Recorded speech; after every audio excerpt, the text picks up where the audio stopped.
Alphabet Incorporated, Long-Term Segment Analysis and Valuation Executive Summary, Bull Case, Alphabet's core advertising franchise, Search and YouTube, continues high-margin growth at a low double-digit percentage as artificial intelligence enhancements increase engagement, while Google Cloud scales profitability. Emerging bets like Waymo achieve commercial success with millions of autonomous rides and contribute meaningful revenue by 2030. In this scenario, Alphabet's earnings compound and the stock surpasses historical highs.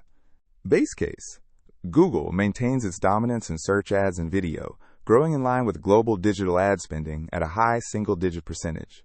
Cloud remains a strong number 3 player, approaching mid-teen operating margins.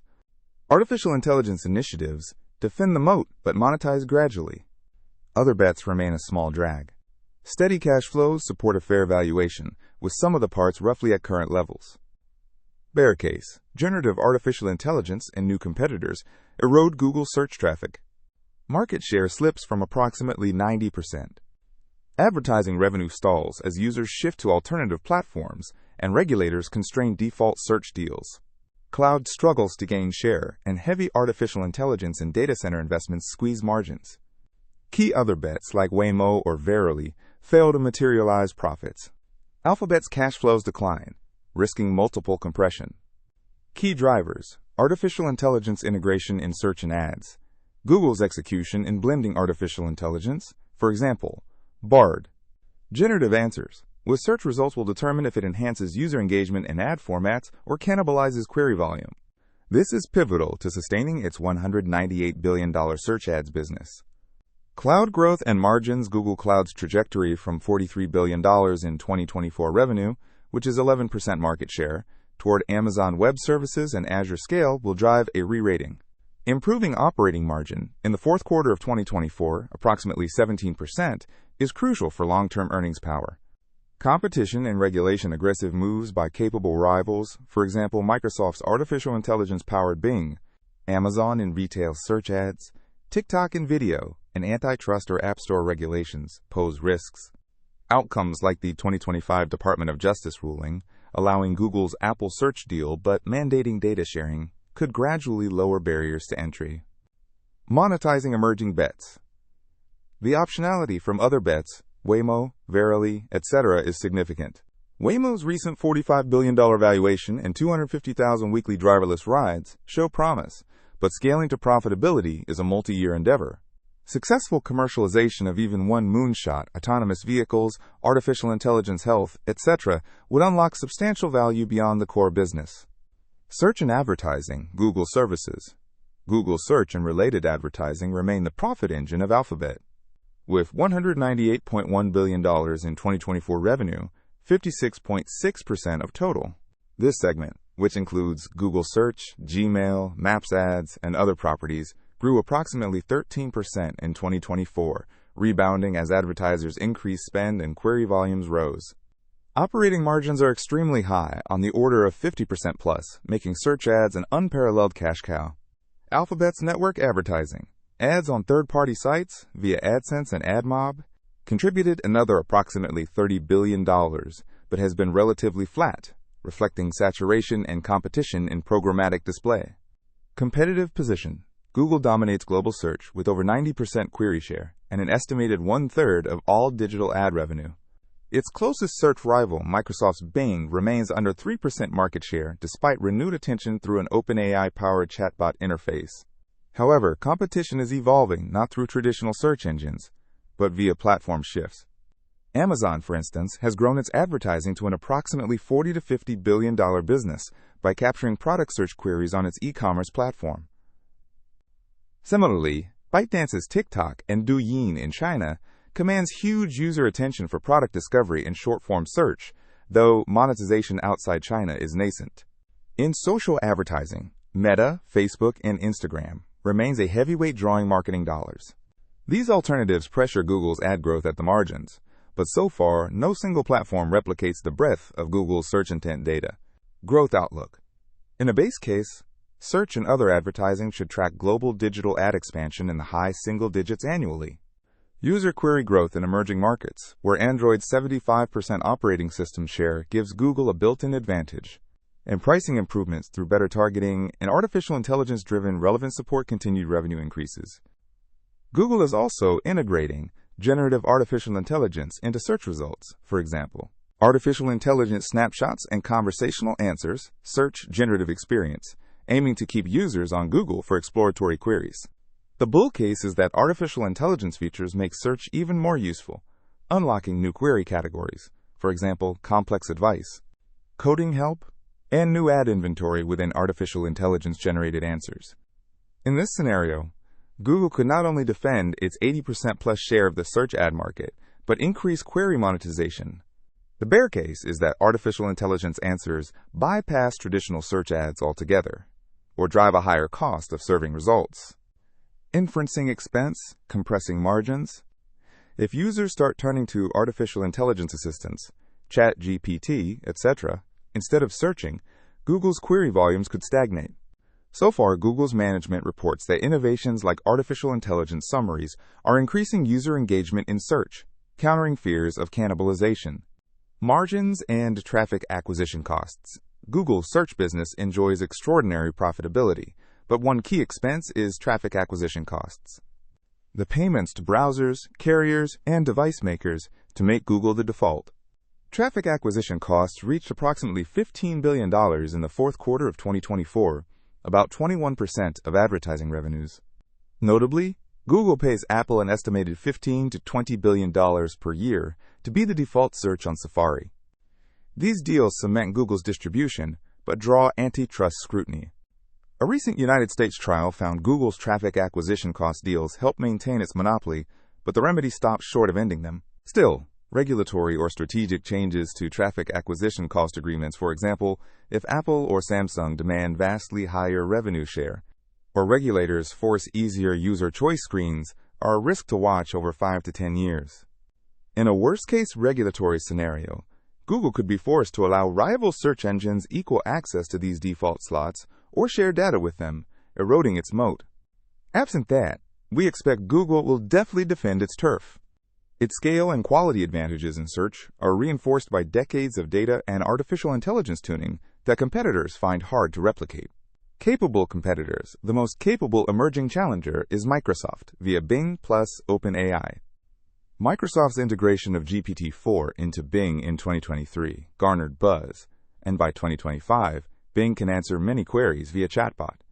However, usage data suggests limited market share gains.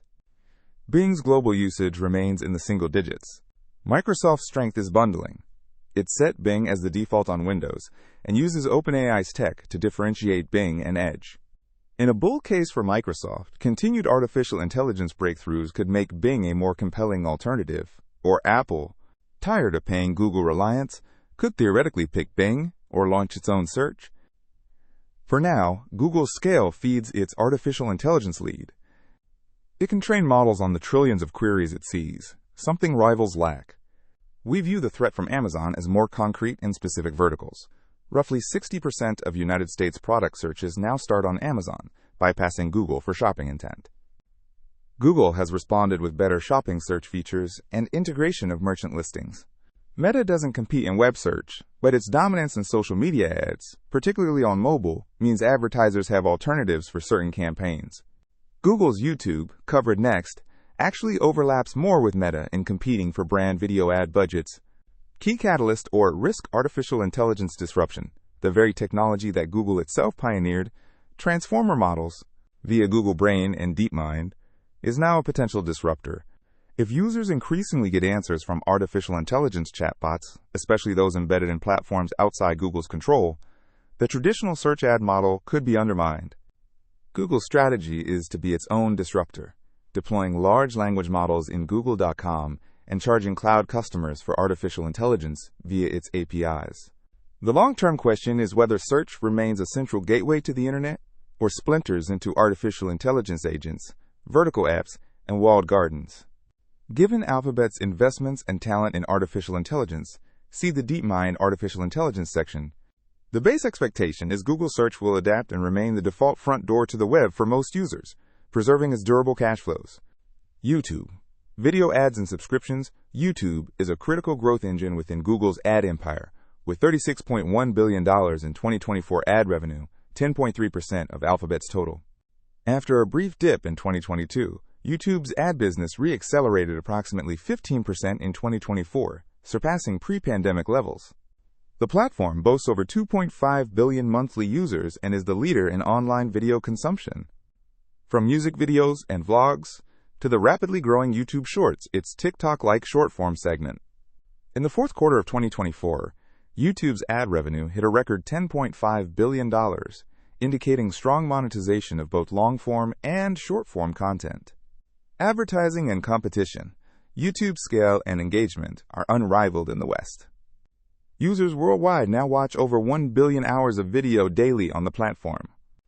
This commands a significant share of digital ad budgets, especially brand and video ads that might otherwise go to television.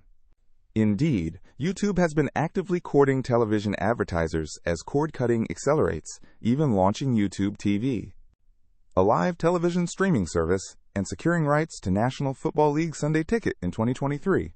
Its primary competitors in advertising are traditional television, still a $150 billion-plus global ad market, and social media video.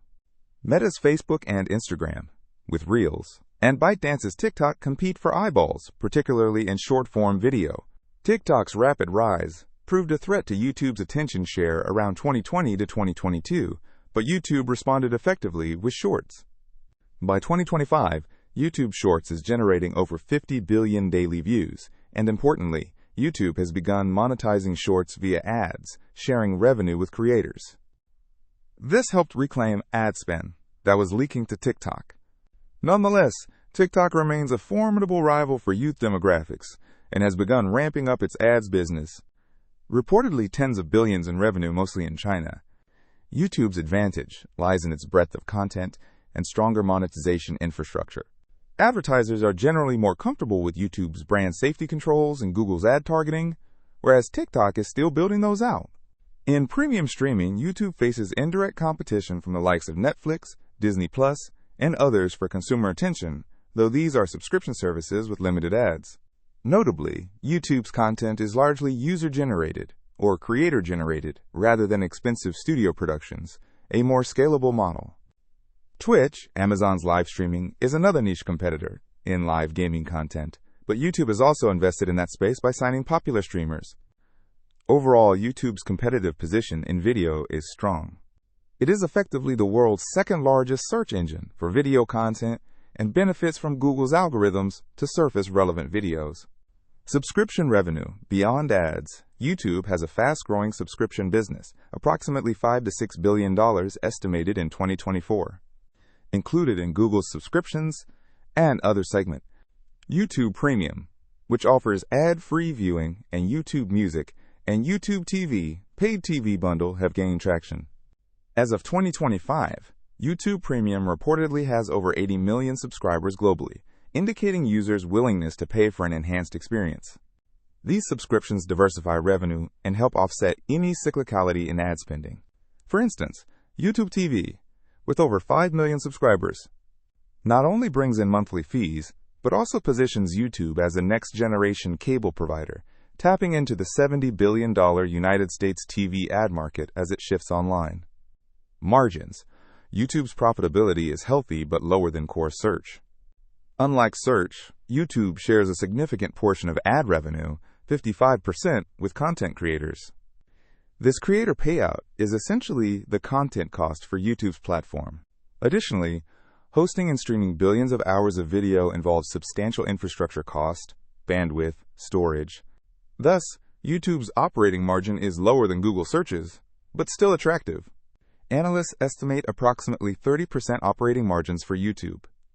Importantly, as YouTube grows, these costs scale sublinearly, especially cloud infrastructure costs, where Google benefits from its own cloud efficiencies. The introduction of Shorts initially posed a margin headwind, lower revenue per view, and still incurring server costs, but the improved monetization of Shorts in 2024 mitigates that. In the long run, if subscriptions become a bigger mix, they could boost margins, recurring revenue, less reliant on sharing. Growth potential. We expect YouTube to outpace the overall ad market. Key drivers. 1. Television ad budget migration. Each percentage point of global television ad spend that YouTube captures is billions in new revenue. 2. International expansion. YouTube is deeply penetrated in developed markets, but ad prices, cost per thousand impressions, in many emerging markets are still low. As those economies digitize, YouTube's average revenue per user can rise significantly. 3. New formats. Shopping features, shoppable video, integrated product tagging could open e-commerce ad revenue. YouTube is piloting live commerce integrations, competing with the success of Asian platforms in mixing video and shopping. 4. Monetizing music and audio. YouTube is the largest music streaming platform by users through regular videos, and its paid YouTube Music is second only to Spotify in subscribers. This offers cross-sell opportunities and more ad inventory, audio ads, podcast ads, via YouTube. In a bull case, YouTube continues double-digit growth and approaches the scale of a top video streaming network in revenue. For example, Netflix's $30 billion revenue, which YouTube ads already exceed. We note, Sundar Pichai highlighted that YouTube continues to be the leader in streaming watch time in podcasts, underscoring its broad reach. Risks. One risk is regulation and content. YouTube faces scrutiny over content moderation. Copyright, for example, the European Union's Digital Services Act compliance, and privacy, targeted ads to kids, etc. Stricter rules could increase costs or limit certain targeting capabilities. Another is creator competition. Platforms like TikTok or Instagram lure creators with different monetization models. YouTube's response has been to improve monetization for creators, the shorts revenue share, fan funding, etc., keeping the ecosystem attractive. So far, top creators still find YouTube the most lucrative for long-form content. Finally, macroeconomics impact YouTube.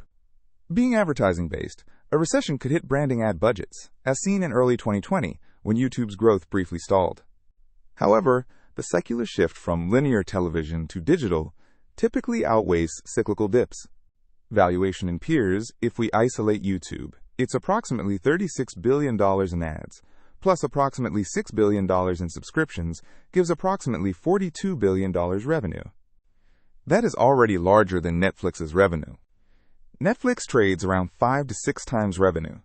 Applying a similar multiple, YouTube might be worth $200 to $250 billion on its own, and some bulls argue even higher given faster growth. Traditional social media comparables, Meta's Facebook and Instagram, trade closer to 4 to 5 times revenue, or approximately 15 to 20 times earnings. YouTube likely merits a premium for its strong growth and moat in user-generated content. In Alphabet's sum of parts, YouTube is a key piece, roughly 10 to 15% of total value by our estimate. Its durable growth and potential margin expansion via subscriptions bolster the overall durability of Alphabet's cash flows. Google Cloud Platform, Cloud and Workspace. Google Cloud, comprising Google Cloud Platform, Infrastructure and Data Services, and Google Workspace. Productivity apps is Alphabet's fastest growing major segment. In 2024, Google Cloud revenue was $43.2 billion, up approximately 30% year-on-year, and contributed 12.4% of Alphabet's total sales. Notably, Google Cloud reached profitability for the first time in 2023.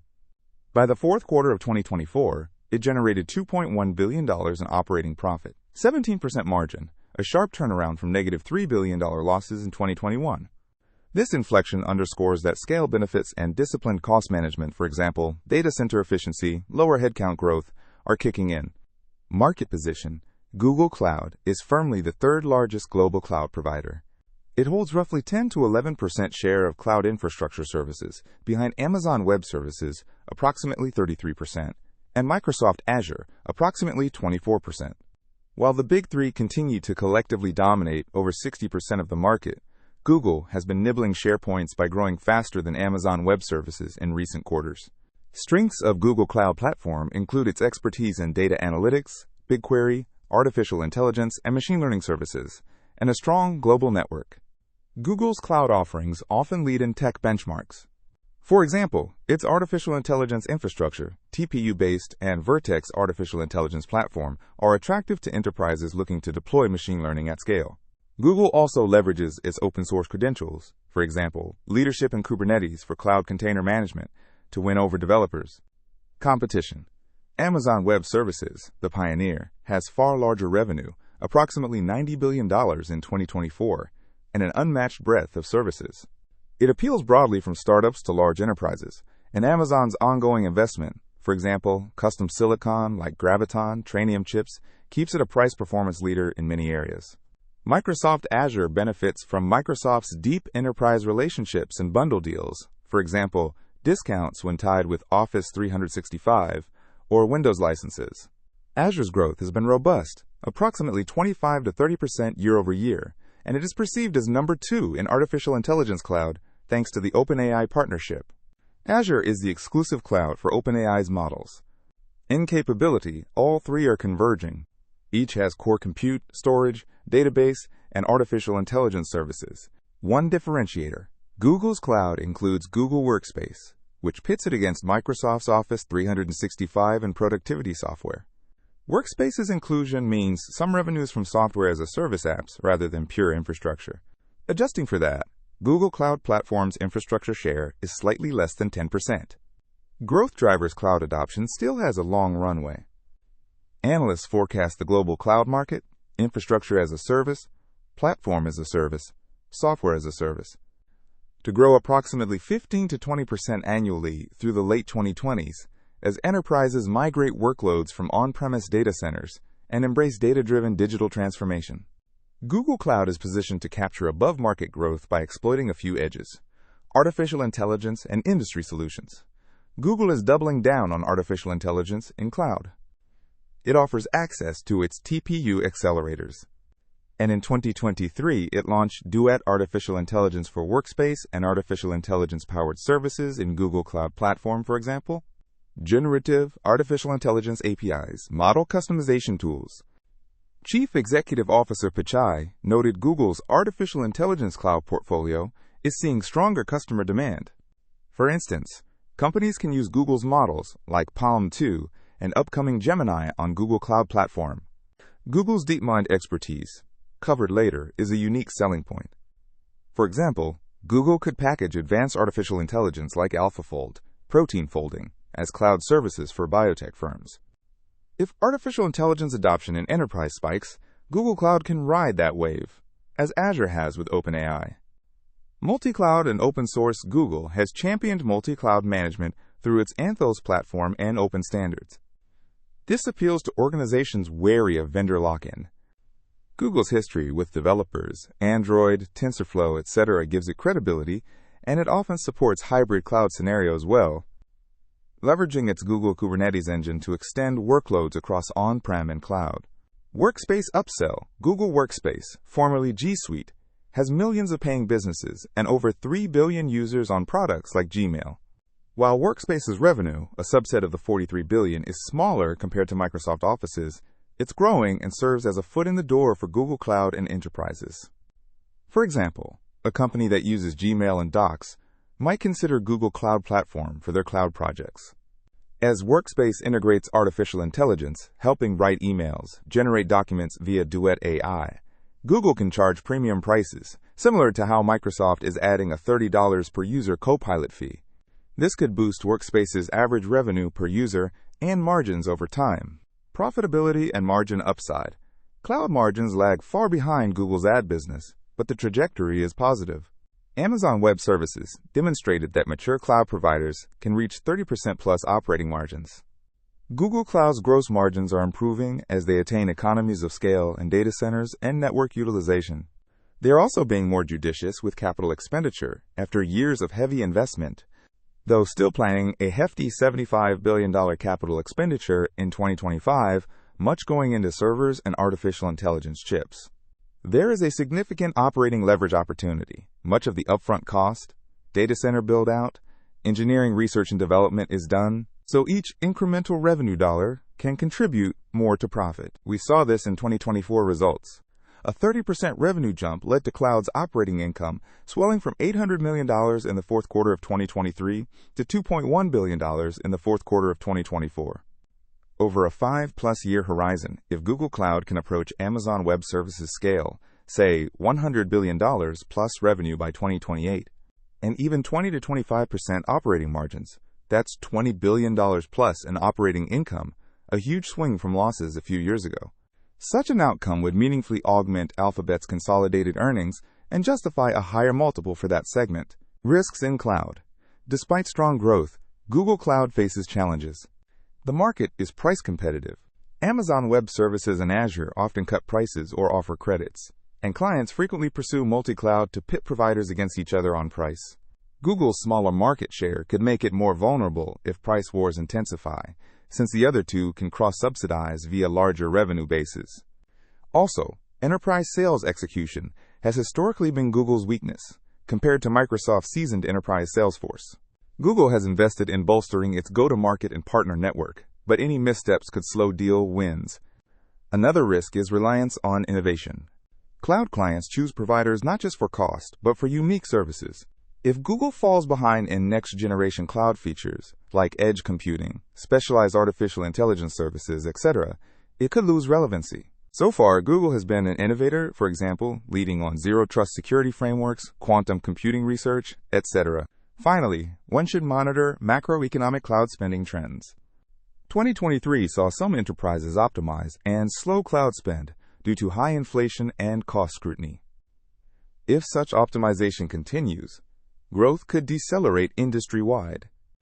Indeed, Amazon Web Services growth dipped to approximately 12% in early 2023, but secular demand appears intact.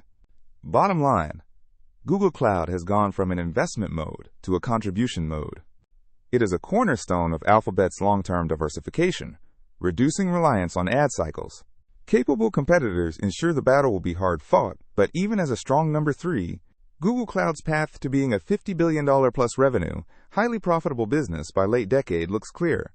In valuation terms, standalone cloud companies trade at rich multiples. For example, Snowflake at 25 times sales. Even using a conservative 5 times sales on $43 billion, Google Cloud would be worth $200 billion plus today. About 15% of Alphabet's market cap, and potentially more in a sum of parts if one assigns higher growth multiples. As cloud adoption and artificial intelligence demand expand, Google Cloud's durable cash flow potential enhances Alphabet's overall profile, turning it into a balanced portfolio of mature, ads, and growth cloud businesses. DeepMind and artificial intelligence leadership. Alphabet's prowess in artificial intelligence is a key asset underpinning its future opportunities and defenses. Google has been an artificial intelligence pioneer from Google Brain, Deep Learning Research, and DeepMind, acquired in 2014. To its current Google DeepMind division, merged in 2023. This segment doesn't generate separate revenue, but it powers products across Alphabet and could spawn new lines of business. State of artificial intelligence products. In 2023 to 2024, the company launched its most visible artificial intelligence consumer product, Google Bard, a conversational chatbot to rival OpenAI's ChatGPT.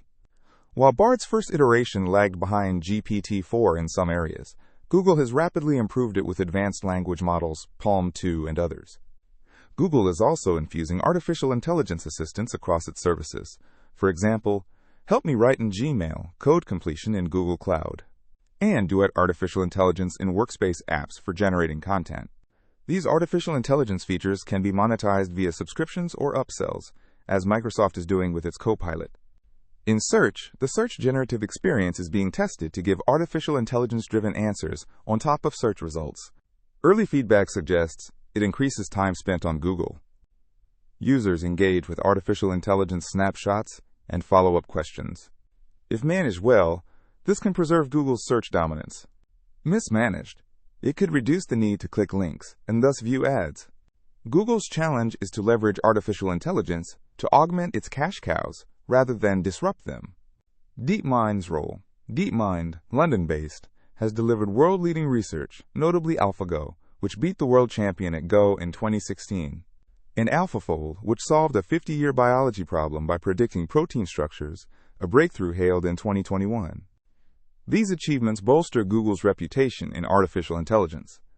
Now, with Google Brain and DeepMind unified, Alphabet is developing the next generation of artificial intelligence models, including a highly anticipated multimodal model called Gemini. According to reports, Gemini aims to surpass GPT-4, leveraging DeepMind's reinforcement learning expertise combined with Brain's large model expertise. If successful, Google could regain the artificial intelligence crown in the public perception. Regardless of who leads, the need for constant artificial intelligence innovation means Alphabet will continue heavy research and development spend, approximately $49 billion on research and development in 2024, much of it artificial intelligence related. Such investments are necessary to maintain an edge over OpenAI and Microsoft and Meta's artificial intelligence lab. Monetization paths. How will all this artificial intelligence translate to cash flow? A few avenues. Cloud artificial intelligence services. Google sells artificial intelligence computing, TPUs, GPUs, on Google Cloud, and APIs for its models, for example, text generation, translation, image generation via Imagen. As enterprise artificial intelligence adoption grows, Google stands to capture revenue here. In fact, the fourth quarter of 2024 saw core Google Cloud Platform products, artificial intelligence infrastructure, and generative artificial intelligence solutions drive cloud growth. Essentially, Google's artificial intelligence research makes its cloud more attractive. New products. There may be standalone artificial intelligence products, for example, a future version of Assistant that is far more capable, or artificial intelligence-powered developer tools. These could be subscription-based. For instance, if Bard for Enterprise is launched, similar to OpenAI's ChatGPT Enterprise, companies might pay for advanced versions fine-tuned for their data. Efficiency and enhancement. Some artificial intelligence payoff is internal, improving algorithms to save costs or boost engagement. Example, artificial intelligence can help Google moderate content on YouTube more efficiently, or personalize ads better, higher click-through rates equal more revenue.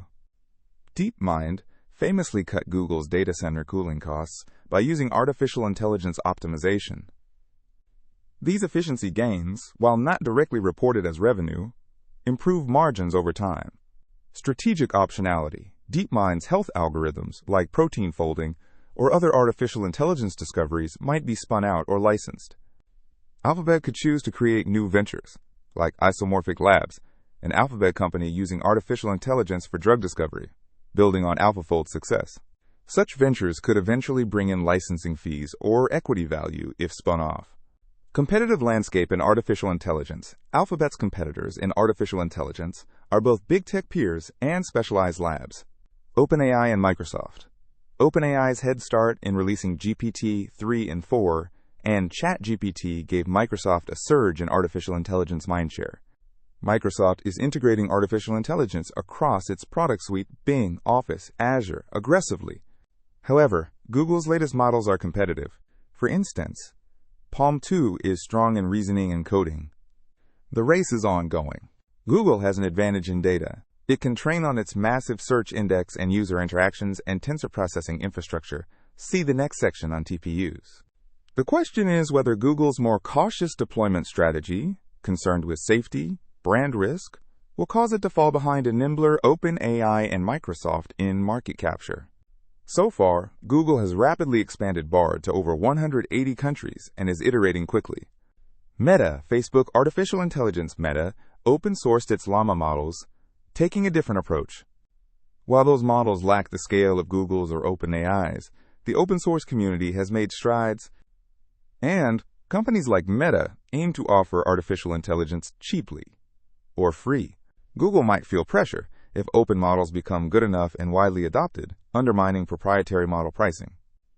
However, cutting-edge tasks still require the largest models, where Google and OpenAI have an edge. Amazon. Amazon is integrating generative artificial intelligence in Amazon Web Services, offering multiple third-party models and its own small Titan models. It's also building artificial intelligence into Alexa and other products. Amazon lacks a flagship foundation model, but has the cloud customer base to distribute artificial intelligence broadly. Google will want to ensure its artificial intelligence tech stays differentiated for Google Cloud Platform customers. Others. Apple is increasingly investing in artificial intelligence. Rumors of an Apple GPT for on-device use, which could one day threaten Google if Apple builds a rival search or personal assistant that bypasses Google. Chinese tech giants, Baidu, Alibaba, Tencent, have their own models, but mainly for China's market. Google is absent there, so not a direct factor for Google's revenue, though it indicates rapid global artificial intelligence progress. Long-term perspective. Artificial intelligence will likely be as foundational to Alphabet's next 20 years as search was to the last 20. Google's strategy is to artificial intelligence IFY its entire product line. Chief Executive Officer Pichai often says Google is an artificial intelligence-first company. The durability of Google's cash flows could actually increase if artificial intelligence makes its products more indispensable. Imagine Google services that proactively assist users, locking them into the ecosystem. Conversely, if artificial intelligence becomes commoditized, core products could face margin pressure. For example, if every cloud offers similar artificial intelligence cheaply, or if ad targeting is constrained by artificial intelligence-driven privacy measures. So far, Alphabet appears well-positioned. It has leading research, massive compute, and distribution to billions of users to push out artificial intelligence features. The key is execution, turning research into reliable, user-friendly services quickly, something Google was criticized for in late 2022 as OpenAI zoomed ahead. The recent reorganization merging Brain and DeepMind aims to speed this up. Financially, artificial intelligence research and development is a cost center now, but a potential revenue center in the future. We expect Alphabet to continue spending heavily on artificial intelligence talent and compute, even if it means short-term margin headwinds, given the stakes. These investments are offense and defense. Offense in creating new business lines, defense in protecting the core, for example, making sure no competitor develops a far superior search artificial intelligence. On balance, Alphabet's deep artificial intelligence capabilities reinforce our confidence in its long-term cash flow durability. They are building the tools that could reinvent tech, and if something is going to disrupt Google, Google intends to be the one to do it. Artificial intelligence infrastructure and chips, TPUs versus NVIDIA and others, to underpin its artificial intelligence ambitions. Alphabet has built world-class artificial intelligence infrastructure, including custom tensor processing units. These are Google's proprietary chips, optimized for machine learning tasks, used in its data centers since 2015.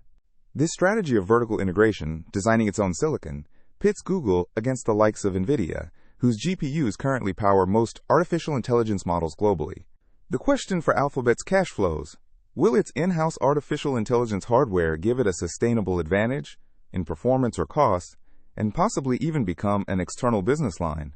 TPU performance. Google is now on TPU version 4 and 5, with version 4 deployed broadly and version 5 likely in testing. According to Google, TPU version 4 offers 1.2 to 1.7 times better performance per watt than NVIDIA's A100 GPU, a previous generation chip. TPUs are liquid-cooled and packed into pods that can deliver exaflops of computing power. More recently, Google hinted that its upcoming TPUs achieve 4 times performance per dollar versus NVIDIA's flagship H100 on specific workloads, though NVIDIA's chips still lead in raw flexibility. If true, this implies Google can run large artificial intelligence models more efficiently than competitors who must buy off-the-shelf GPUs. Google has also developed custom application-specific integrated circuits for other tasks, for example, video transcoding chips for YouTube, showcasing a broader capability in custom hardware. Competitive landscape in artificial intelligence chips. NVIDIA remains the king of artificial intelligence silicon for the external market. Its GPUs, like A100, H100, are the workhorses for training models at OpenAI, Meta, Microsoft, Amazon to some extent, and countless startups. NVIDIA's software ecosystem, CUDA, libraries, is a big moat. TPUs, by contrast, require using Google's cloud and its collaboratory and Vertex artificial intelligence environment.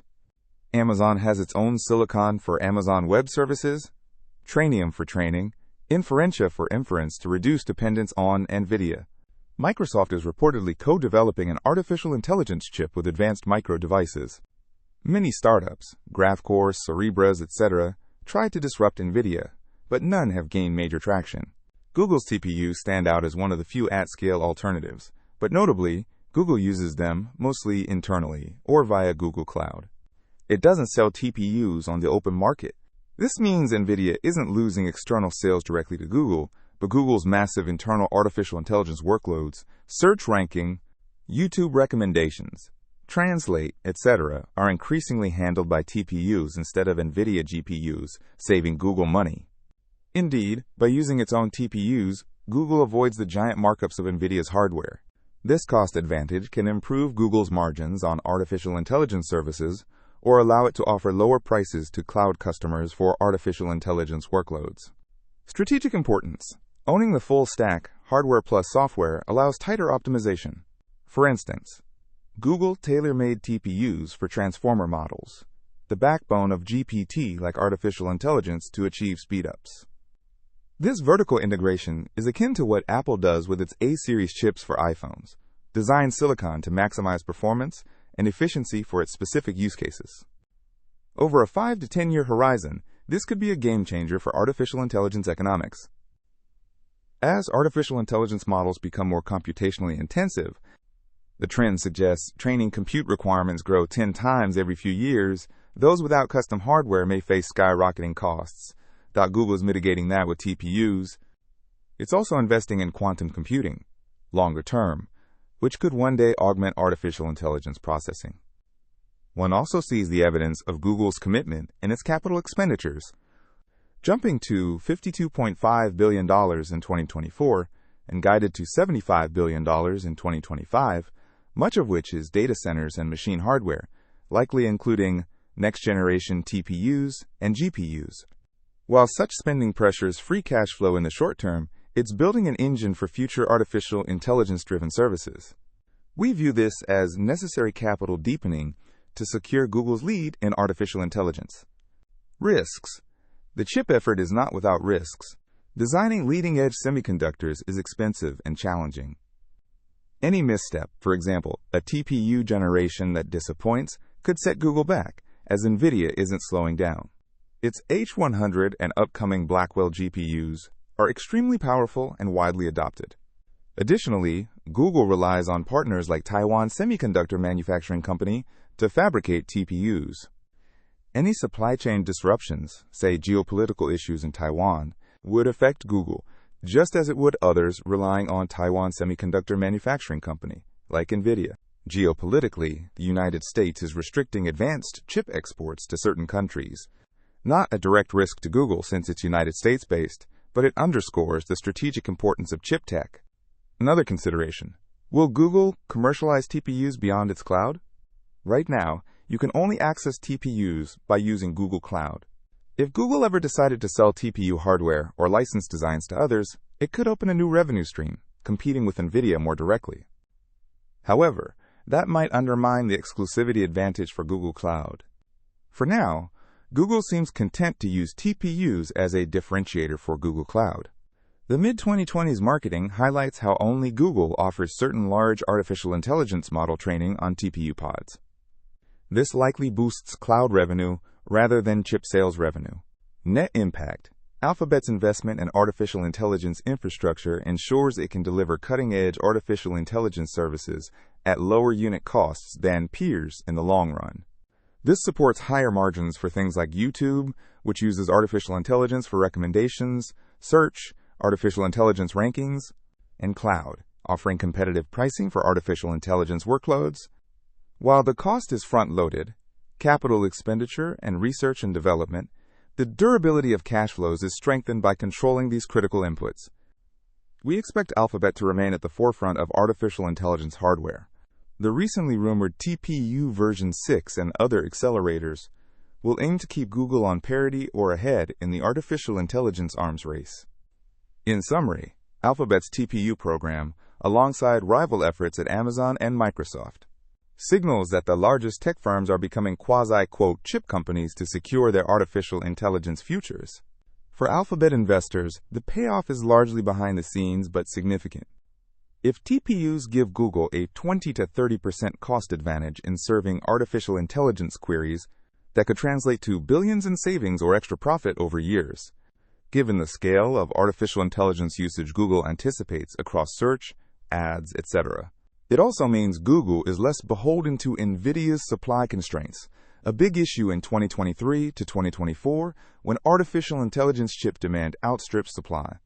Overall, Alphabet's vertical integration via artificial intelligence chips is a smart strategic hedge that should bolster the durability of its competitive advantage in the artificial intelligence era. Waymo, autonomous vehicles. Waymo, Alphabet's self-driving car unit, is a leading contender in autonomous vehicles and potentially one of Alphabet's most valuable long-term bets. It's part of the other bets segment financially, with minimal current revenue, but its progress and valuation warrant separate attention. In October 2024, Waymo raised $5.6 billion in external capital at a valuation over $45 billion, signaling investor belief in its technology. By 2025, Waymo operates the largest public robotaxi service in the United States, with over 250,000 trips per week across 5 cities. This far outpaces most rivals and suggests real commercial traction. Progress and scale. Waymo began as Google's self-driving project in 2009.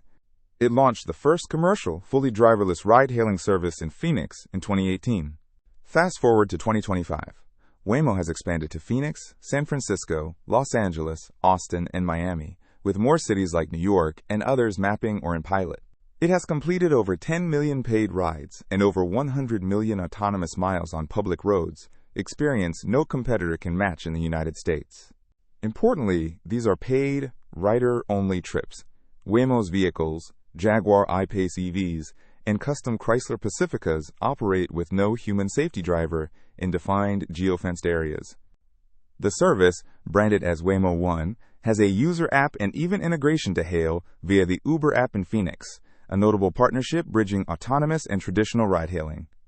The rapid ramp in trips, doubling from 100,000 weekly in mid-2024 to 250,000 by April 2025, indicates exponential growth as service areas and fleet size expand.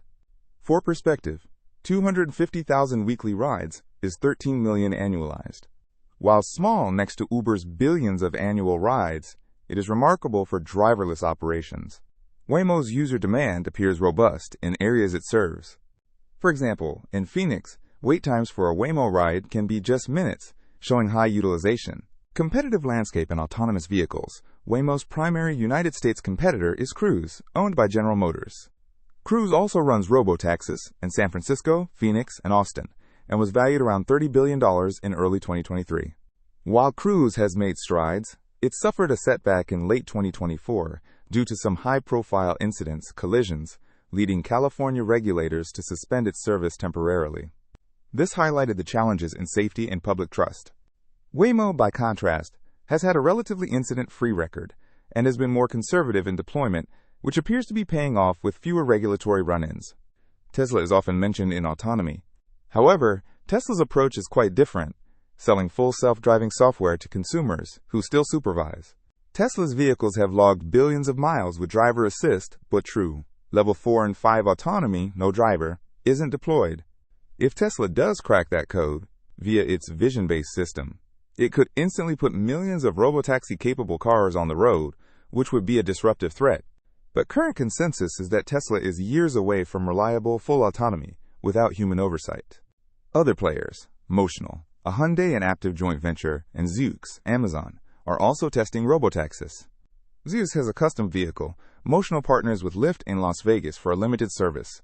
In China, Baidu's Apollo Go and AutoX are deploying autonomous vehicles in cities like Beijing and Shenzhen. They are relevant insofar as the technology race. But Waymo doesn't compete in China. Moat and technology. Waymo's edge is its proprietary full-stack autonomous vehicle technology, sensors, artificial intelligence algorithms, high-definition mapping. It uses a combination of LiDAR, radar, and cameras, a different philosophy from Tesla's camera only.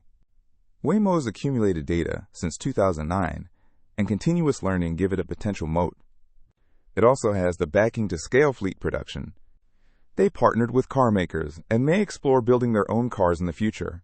Furthermore, integration with Google Maps and Android could eventually funnel users into Waymo rides seamlessly. Imagine Google Maps suggesting a Waymo ride for navigation in supported areas. Economic potential. If autonomous ride-hailing can be solved at scale, the opportunity is huge. Uber and Lyft together generated approximately $80 billion in gross bookings in 2024, but with human drivers taking the lion's share of fares. In a robotaxi model, Waymo could have much higher margins per ride, no driver to pay, though vehicle amortization and upkeep costs exist. Waymo's long-term vision is fleets of self-driving cars offering rides, and perhaps logistics. They had a trucking unit, Waymo Via, which is currently deprioritized to focus on robotaxi. Waymo's co-chief executive officer has suggested each fully utilized robotaxi could earn approximately $100,000 per year in revenue. If Waymo operates tens of thousands of vehicles across major metros, you get to multi-billion revenue. For example, an estimate by an analyst at TD Cowen projected Waymo's United States gross bookings rising from $230 million in 2025 to $6.1 billion by 2034, a 25% compound annual growth rate. While such long-range forecasts are speculative, they illustrate the belief that once autonomy reaches a tipping point of acceptance and regulatory approval, growth could be explosive. Key challenges. Despite optimism, Waymo faces a long road to profitability. Operating driverless services involves significant fixed costs.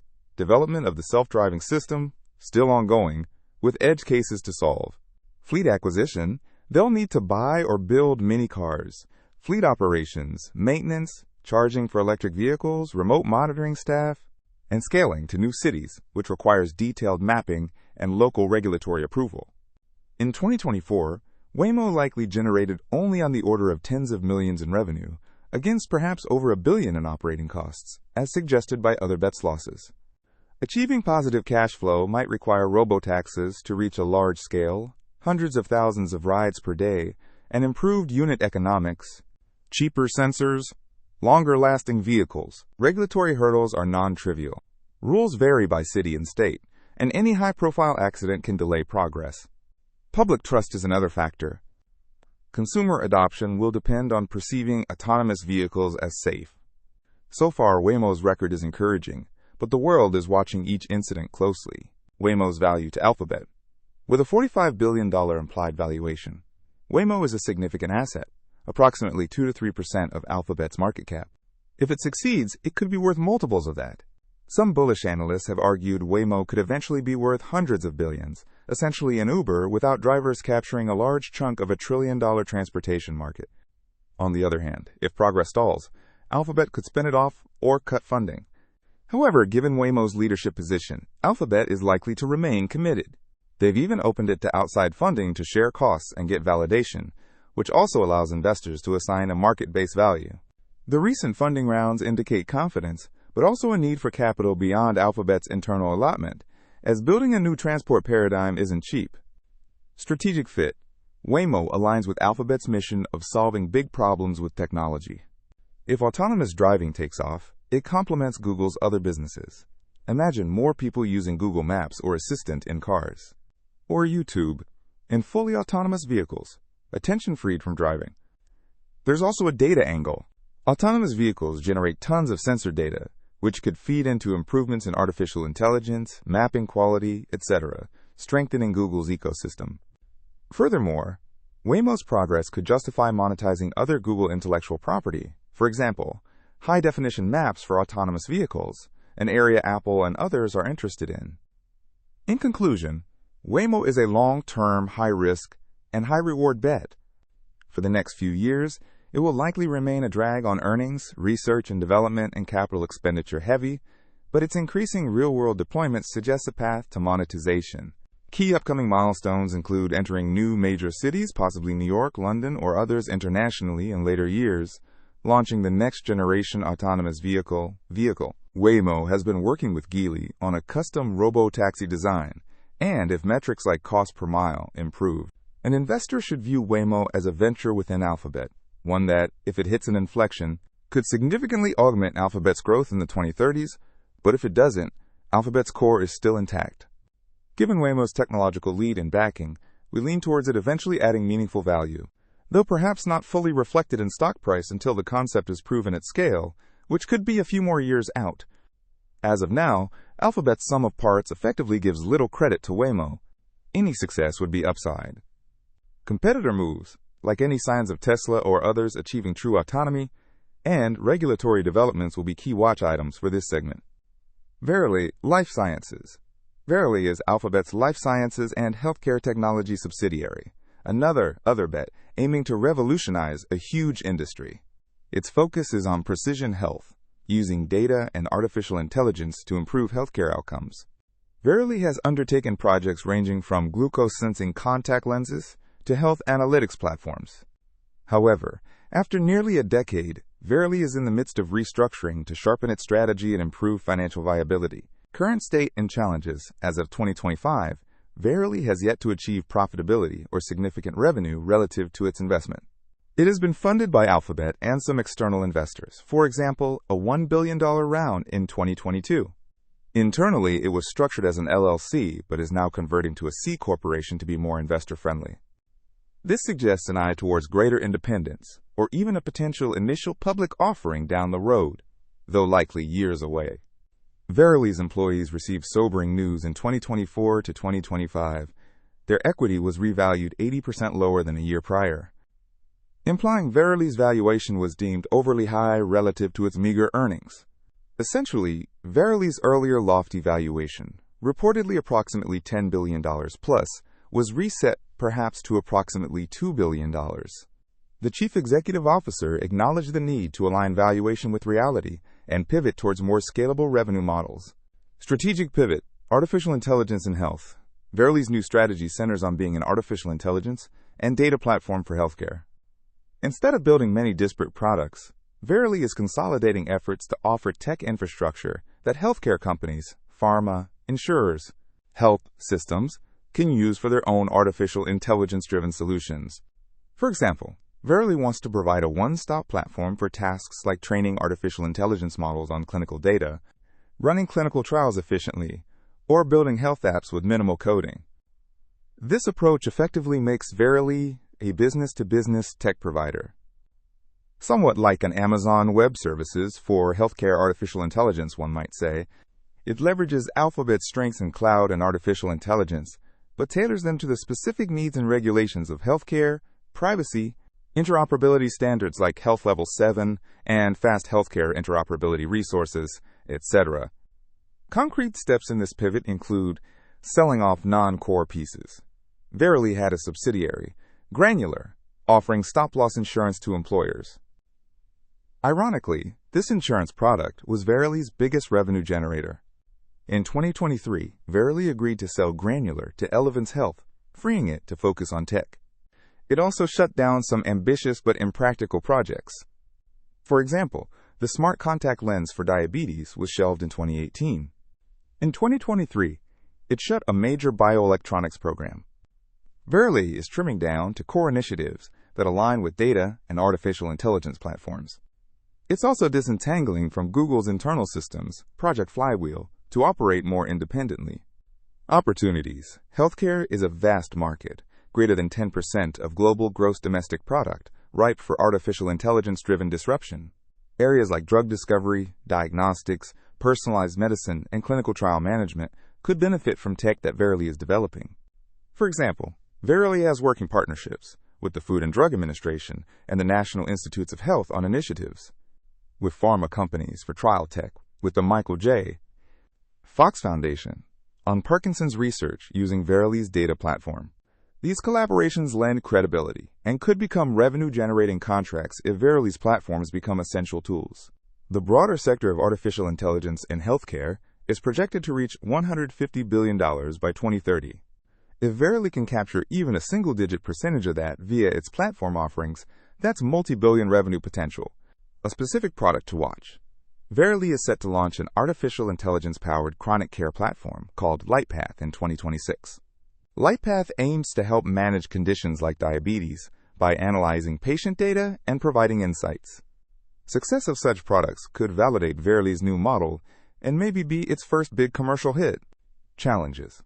Healthcare moves slowly. Convincing hospitals or insurers to buy a tech platform from Verily might be tough, given entrenched incumbents, Epic systems in hospital data, for instance, and cautious information technology departments.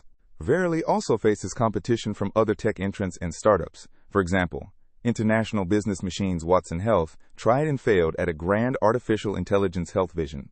International Business Machines ended up selling Watson Health's assets in 2022. Microsoft, meanwhile, acquired Nuance, a leader in medical speech artificial intelligence, and is integrating artificial intelligence into health record software with Partners, a direct play to provide artificial intelligence tools to clinicians, something Verily might also target. Amazon bought PillPack, an online pharmacy, and One Medical, primary care clinics, different approaches. But Amazon could use its cloud and data to also compete in health analytics over time. And numerous startups focus on niches like artificial intelligence, drug discovery, recursion, in silico, or patient monitoring. Verily's struggle so far has been turning great ideas into sustainable businesses. Critics called it rudderless, with too many bets. The current restructuring is an attempt to impose focus and financial discipline. They have reduced headcount, layoffs in early 2023, and cut burn rate. There's execution risk. Transitioning from moonshots to enterprise software sales is a cultural shift. Financial impact. In Alphabet's reporting, other bets, which includes Waymo and Verily primarily, had $400 million revenue in the fourth quarter of 2024, down from $660 million a year prior, and a negative $1.17 billion operating loss. That revenue likely includes Verily's various project revenues. So annual Verily revenue might be a few hundred million at best right now. The goal would be to scale this into the billions by late 2020s via the new platform strategy. If they succeed, Verily could become a valuable standalone-like entity and possibly spin out partially, which could unlock hidden value for Alphabet shareholders. If not, Alphabet might eventually write it off or seek a sale or partnership. For now, we consider Verily's value as largely intrinsic and options. The market isn't pricing Alphabet for any Verily contribution, especially after the valuation markdown. From a sum of parts view, one might assign only $1 to $2 billion value to Verily currently, given the revaluation, or a bit more if optimistic about the new direction. But the bull case is Verily finds its footing. By 2030, it could be the go-to artificial intelligence backbone for many healthcare companies, generating solid software as a service-like revenue. Alphabet's willingness to seek external funding indicates they want Verily to eventually sink or swim on its own merits. This is healthy for Alphabet. It prevents endless cash drain and forces Verily to deliver commercial results. Bottom line, Verily addresses a massive market, and its pivot to artificial intelligence-driven health platforms plays to Alphabet's strengths. However, it remains an open question whether Verily can convert Alphabet's tech genius into a profitable business. As investors, we should monitor milestones like external funding rounds, a planned new raise in 2025, major client wins, for example. If a big pharma or insurer signs onto Verily's platform, and the performance of products like LightPath. Verily's journey exemplifies the risk-reward of other bets.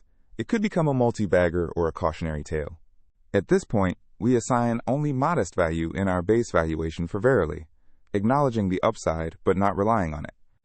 Devices Android and Play Store ecosystem Alphabet's hardware and mobile ecosystem businesses, Pixel phones, Nest smart home devices, Android operating system, and Google Play App Store are strategically important, though financially, they represent a smaller portion of revenue and profit. In 2024, Google's subscriptions, platforms, and devices segment, which includes hardware sales, Play Store revenue, and non-ad subscriptions, was $40.3 billion, 11.5% of total. This grew a healthy 16% in 2024, showing the ecosystem is contributing growth. Let's break down the components. Pixel phones. Google's Pixel smartphones serve as the flagship showcase for Android's capabilities. Pixel has historically been a niche player globally, but is gaining momentum. In the first half of 2025, Google doubled its global premium smartphone sales year-on-year, making it into the top 5 premium vendors. This was driven by the well-reviewed Pixel 7 and 8 series and expanded carrier partnerships. Still, Pixel's unit market share is modest, around 4 to 5% in the United States, recently overtaking one minor rival to be number 4, and perhaps approximately 1 to 2% globally.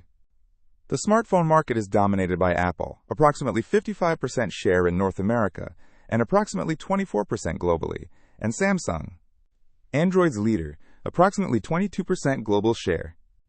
Pixel's competition thus includes Apple's iPhone at the high end, and Samsung and Chinese original equipment manufacturers in Android. Why does Google invest in Pixel despite small share? Pixels allow Google to push the envelope on software, camera artificial intelligence, new Android features, and ensure its services are deeply integrated, with no bloatware. It's a hedge against original equipment manufacturers, potentially forking Android or favoring alternatives. Financially, Pixel revenue is growing. Google doesn't break it out, but it's a sizable chunk of the $40 billion segment. Margins on phones are slim. Google prices Pixels below iPhone levels. However, they achieve scale to sell millions of units. Pixel revenues likely in the low tens of billions annually now. That helps absorb fixed costs and could inch Pixel toward break-even or slight profitability. Additionally, Google now designs some custom chips, the Tensor system, on a chip used in Pixels, leveraging artificial intelligence features as a differentiator. This echoes Apple's model, albeit at a smaller scale. Nest and hardware devices. Under the Nest brand, Alphabet sells smart home gadgets, thermostats, security cameras, doorbells, smoke alarms, and smart speakers, Nest Mini, Nest Audio, as well as Chromecast streaming dongles. Google's Nest and Home devices compete with Amazon's Echo and Alexa and Ring devices, as well as Apple's HomePod and various Internet of Things device makers. Google is typically second in smart speakers, approximately 20 to 30% share versus Amazon's approximately 50% globally, and strong in thermostats and cams. Nest Thermostat is popular. These devices are often priced aggressively to drive adoption of Google Assistant and ecosystem. They likely carry low margins or break even. For instance, Amazon reportedly ran Echo at near cost to grab market share, accepting short-term losses for ecosystem lock-in. Google likely does similar, aiming to ensure Google Assistant, and thus Google Search and Services, is present in homes and Internet of Things. The upside is user data and touchpoints. For example, voice queries via Google Assistant can generate search queries. However, monetization of smart home devices is indirect. The real value is defensive, keeping Amazon or others from owning the home artificial intelligence interface, and incremental, selling YouTube music subscriptions on smart speakers, etc. Nest hardware revenue is included in the device's total. Their growth has been steady as more households adopt smart home tech. Android operating system. Android itself is not a direct revenue source. Google offers it free to original equipment manufacturers, but it's the linchpin of Google's mobile moat. With approximately 75% global smartphone operating system share versus Apple's iOS approximately 24%, Android ensures billions use Google services. Google monetizes Android primarily via Google Play Store, the app marketplace on Android, where Google takes a 15 to 30% cut of app sales. In-app purchases and subscriptions. Play revenue has grown with the app economy. Estimates put Play gross revenue, before paying developers, at over $50 billion, with Google's net share perhaps around $15 to $20 billion after payouts and adjustments. Key competitors here are Apple's App Store, which, due to higher spend per user on iOS, actually generates more revenue despite fewer users, and alternative Android app stores, minor except in China, where Google is absent. Regulators have scrutinized Play's fees. Google has reduced its cut to 15% for the first $1 million earnings of developers and for subscriptions after 1 year. There are also mandates in places India, the European Union's Digital Markets Act in 2024, to allow third-party billing or app stores on Android. These could marginally reduce Google's Play commissions. Developers like Epic Games have pushed for this. Even so, Play remains a significant, high-margin business supporting Android. Default search on Android. Google requires Android original equipment manufacturers via mobile services agreements to pre-install Google Search, Chrome, etc. in exchange for access to Play Store. It also revenue shares ad earnings with carriers and original equipment manufacturers for searches on their devices. This is part of traffic acquisition costs. If Android's dominance continues, Google secures search queries and ad clicks from billions of devices. The risk is if governments force Android to be more open. For example, in Europe, users now see a search engine choice screen on setup due to an antitrust ruling. So far, few switch off Google, but it's a factor to watch. On the flip side, forked Android versions, like Amazon's Fire operating system or those in China, don't contribute to Google's ecosystem. Maintaining Android's ubiquity with Google services is key to avoiding fragmentation that could harm Google's reach. Mobile ads and app ads. A portion of Google's ad revenue comes from Android apps, via AdMob, and from mobile search. Having Android gives Google control to optimize ad delivery and collect signals like location, etc., with user permission. Apple's introduction of app tracking transparency in 2021 hurt many ad networks. Google, controlling Android, can shape privacy changes in a way that perhaps balances user privacy and advertising efficacy, though Google is also bringing stricter privacy to Android eventually, like limiting third-party cookies analogously. Competition and risks. Android and Play. Apple remains the biggest threat, not in share. Android wins on volume, but in profitability and influence. Apple's iOS users generate more services revenue per user, app spend, etc. Apple also has been methodically cutting into Google services. It booted Google Maps in favor of Apple Maps as default.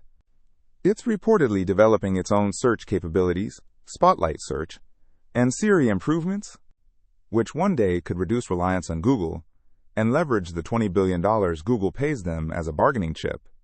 Also, Apple's privacy moves, app tracking transparency, indirectly pushed ad dollars towards Android and Google in the short term, as Google's own ad networks were less affected than, say, Facebook's, but they highlight how Apple's control can disrupt digital ads.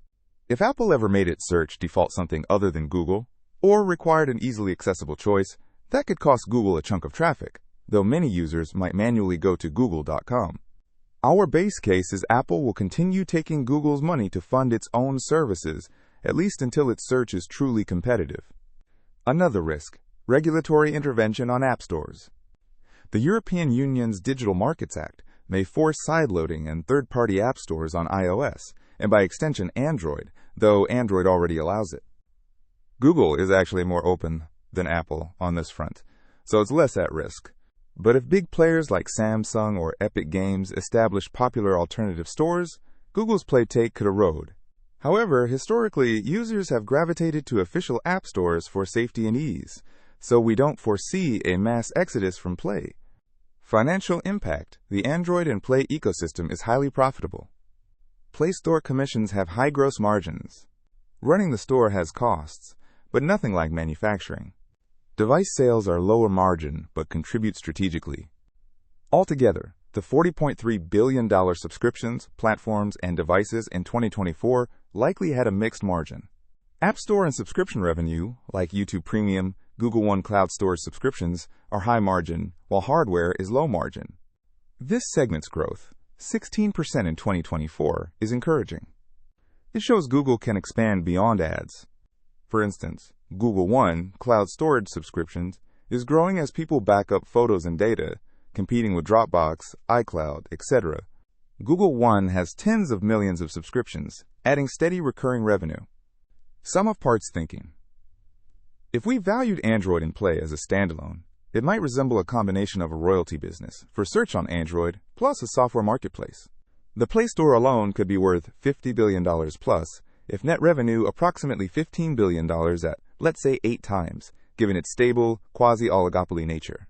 Hardware, Pixel, and Nest might be valued more like a traditional hardware business, maybe 1 times revenue or less due to low margins. But one could argue Pixel is strategic rather than purely financial. In any case, this segment provides a cushion to Alphabet's cash flows. It's diversified, growing, and synergistic with the core, ensuring people stay in Google's orbit. Key upcoming. Pixel releases are annual, Pixel 10 in late 2025, etc. And while not market-moving like an iPhone launch, continued adoption will incrementally help. Keep an eye on whether Google expands Pixel distribution, more carrier deals, more countries. For Android and Play, the implementation of new regulations in the European Union in 2025 will be important. Google is launching a version of Android allowing rival app stores as required. If that sets a precedent globally, we'll see how many users actually shift. Also, Google is working on a unified operating system, Fuchsia, an experimental operating system unlikely to replace Android soon. But it shows they are hedging for the future of computing, be it augmented reality glasses or others where Android might not be ideal. Lastly, Google's plan for Google Assistant, artificial intelligence voice assistant, is crucial. The next generation assistant with Bard integration is in the works. That will tie together artificial intelligence and mobile.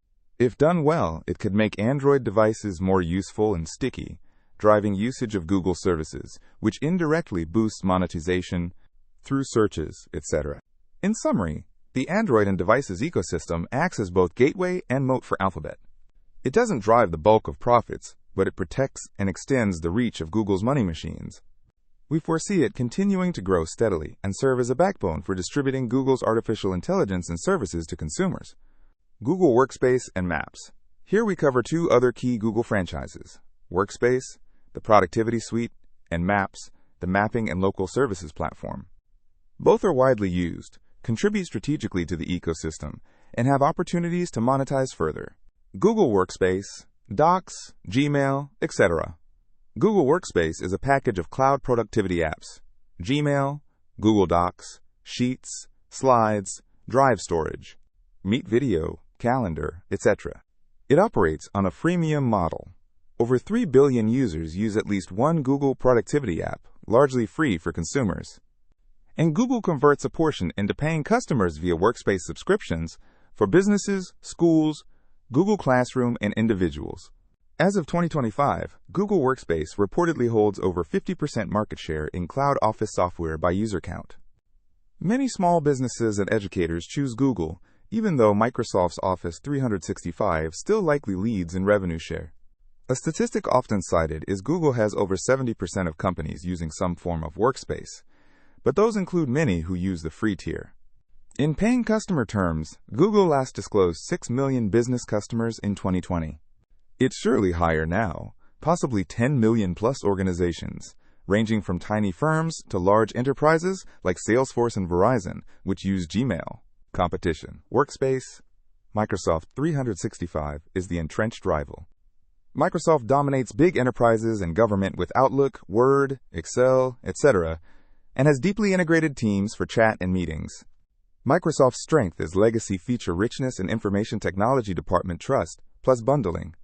Many Windows and server contracts bundle Office. Google's strengths are ease of use, collaboration. It pioneered real-time co-editing in Docs, which Microsoft later emulated, and cost. Workspace often undercuts Office on price. The landscape has somewhat stabilized, with both coexisting. Google tends to win new startups, tech-forward companies, and education. Microsoft retains finance, government, and those with heavy legacy needs, macros in Excel, etc. Interestingly, in some surveys, Google actually surpassed Microsoft in user count market share, but Microsoft far exceeds Google in revenue. Office commercial revenue was approximately $45 billion in 2024, whereas we estimate Workspace revenue perhaps in the approximately $8 to $10 billion range, included in Google Cloud's $43 billion. This implies Google monetizes at a lower rate per user. Many are on free or cheaper education plans. Growth in artificial intelligence in Workspace. The future of productivity software is being reshaped by artificial intelligence. Google introduced Duet Artificial Intelligence for Workspace in 2023, which can draft emails, create summaries, generate images in slides, etc., using generative artificial intelligence. They are charging an add-on fee around $30 per user per month, similar to Microsoft's pricing for its Copilot artificial intelligence in Office for enterprise customers who opt in. This could open a new revenue stream and make Workspace more compelling. For instance, Google's artificial intelligence might automatically create a slide deck from a Docs outline, or take meeting notes in Meet, huge time savers. Microsoft is doing the same with Copilot, so the race is on for artificial intelligence features. If Google executes well, it could convince more enterprises to either switch, or at least not switch away. One advantage for Google: its foundation models are strong, and it has plenty of user data to fine-tune, with privacy safeguards. Also, Google can leverage its search and Gmail data to offer artificial intelligence assistance that Microsoft might struggle to match, for example, summarizing Gmail threads. Microsoft's artificial intelligence can't access Gmail. Workspace's margins are decent, as a software-as-a-service business piggybacking on Google's cloud infrastructure. The more it scales, the better the margins. While it's bundled inside the Google Cloud segment, we know Cloud's operating margin turned positive, partly thanks to Workspace's subscription revenue, which is relatively predictable. There's also synergy. A company that uses Workspace might be more inclined to use Google Cloud for other things, and vice versa, due to unified account management and integrated services. Risks. Microsoft is not standing still. It has a massive sales force pushing 365 and offering discounts. Microsoft also has an operating system advantage. Some organizations prefer Office for best compatibility with Windows. Additionally, lock-in effects. Companies have decades of documents in Office formats, macros, workflows. Switching entirely to Google might disrupt that. So Google often coexists. Some departments using Google, others Office. The risk is also that enterprises might not want to pay for two productivity suites. If budgets tighten, some could consolidate on one. So far, many keep both. Google for collaboration, Office for certain heavy tasks. Another risk is data security perceptions. Microsoft sometimes argues it's more enterprise security focused. Google has improved, offering robust admin controls and even client-side encryption options now to assuage concerns. We expect Workspace to continue growing mid-teens % annually, driven by upsells, artificial intelligence features, premium tiers with more storage, and gradual market share creep in the lucrative enterprise segment, especially as younger Google native workers become decision makers. The hybrid work and post-COVID world also increased reliance on cloud collaboration tools, benefiting Google. Google Maps and local Google Maps is arguably the most used mapping service globally, over 1 billion users. It's a pillar of Google's ecosystem, often the default map on Android, and widely used on iOS too, despite Apple Maps being default on iPhones. Many install Google Maps for its superior coverage and features. Maps itself contributes to revenue in several ways. Local search ads, when users search for restaurants, shops, or near me. Queries on Google or directly in Maps, Google shows sponsored pins or promoted listings. These are ads sold to local businesses. This falls under Google's advertising revenue within Search and Other. Given the high intent, someone looking for pizza near me likely is ready to buy. These ads are valuable. Google doesn't break out Maps ads, but it's a meaningful slice of search ads. The opportunity is huge. Local offline commerce is trillions, and more of those discovery interactions are happening via Maps. Maps API sales. Google charges third-party developers to use Google Maps data in their apps and websites above a free quota. For instance, Uber used to pay Google millions for Maps usage, though Uber has tried to reduce reliance. Thousands of companies use Google's mapping APIs, geocoding, directions, etc. In 2018, Google significantly hiked Maps API prices, which turned this into a solid revenue stream, but also drove some developers to look at alternatives. This revenue likely shows up in Google Other or Cloud, but it's not explicitly broken out. It's not massive relative to ads, but it's steady business-to-business revenue. Platform lock-in Maps increases user stickiness. For example, Android's killer feature in early days was turn-by-turn navigation on Google Maps for free. Today, features like Street View and real-time traffic via Waze integration, which Google also owns, keep users from switching. Apple Maps has improved but is still behind on points of interest richness and some features. Other competitors, like Here Maps or OpenStreetMap, cater to niches but not mainstream. Thus, Google maintains a quasi-monopoly on high-quality global mapping outside China. Future monetization. Google could explore new revenue streams on Maps, like transaction facilitation, allowing bookings or orders directly in Maps and taking a cut, or premium features for electric vehicle drivers, etc. So far, they haven't charged consumers. Maps is provided free to build goodwill and data, user contributions, location data, competition. Apple Maps is the main alternative on mobile, especially in North America and Europe on iPhones. Apple has invested heavily, and in some regions, Apple Maps is close in quality for basic navigation. Apple's motivation is to reduce reliance on Google, and they've made Apple Maps data available to third parties for free. Undercutting Google's API business, albeit Apple Maps API is still in early adoption. Ride-hailing companies sometimes use their own maps or OpenStreetMap to avoid Google fees. But for most consumers and many enterprises, Google is the gold standard. In ride-hailing, notably, Waymo uses its own detailed maps, a competitive edge coming from Google's mapping prowess. There's also competition in local discovery from niche players like Yelp, TripAdvisor for reviews, or niche navigation apps. Waze was a competitor until Google bought it. Google integrated a lot of Waze features, but recently merged Waze's team into Google Maps to streamline operations.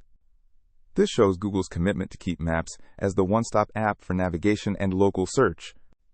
Strategic value Maps data is a foundation for emerging tech too. For example, autonomous driving. Waymo benefits from Google's mapping data and augmented reality.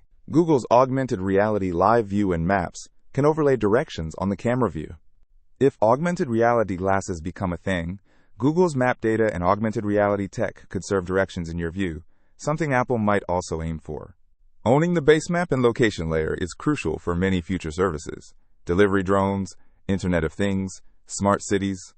Google's years of investment, Street View imagery of millions of miles, etc., create a moat that's hard to replicate. Monetization versus user experience. One risk is balancing monetization with user trust. Google must be careful not to overclutter Maps with ads or sponsored content that degrade utility.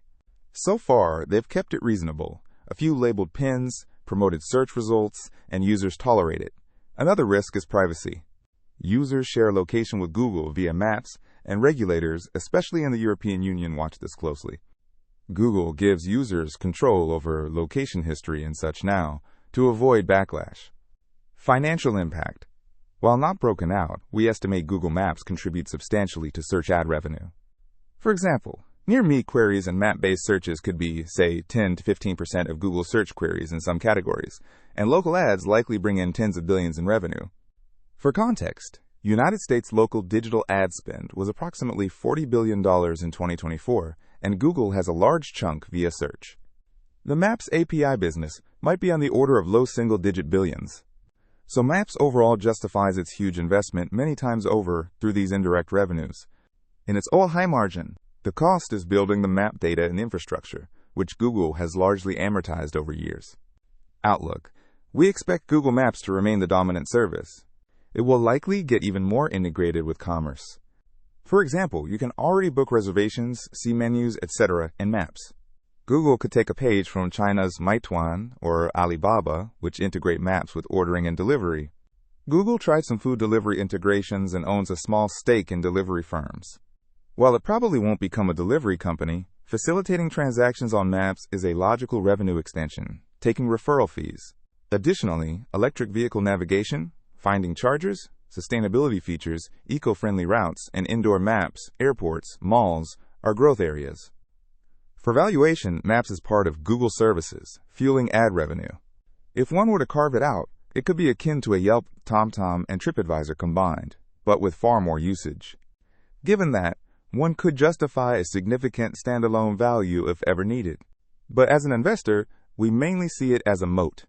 It keeps users tied to Google's ecosystem, likely using Android and search because of Maps, and it generates additional ad income that supplements core search. Other bets and emerging opportunities. Alphabet's Other Bets segment houses experimental ventures and subsidiaries not directly tied to Google's core. We've discussed Waymo and Verily, the two largest bets.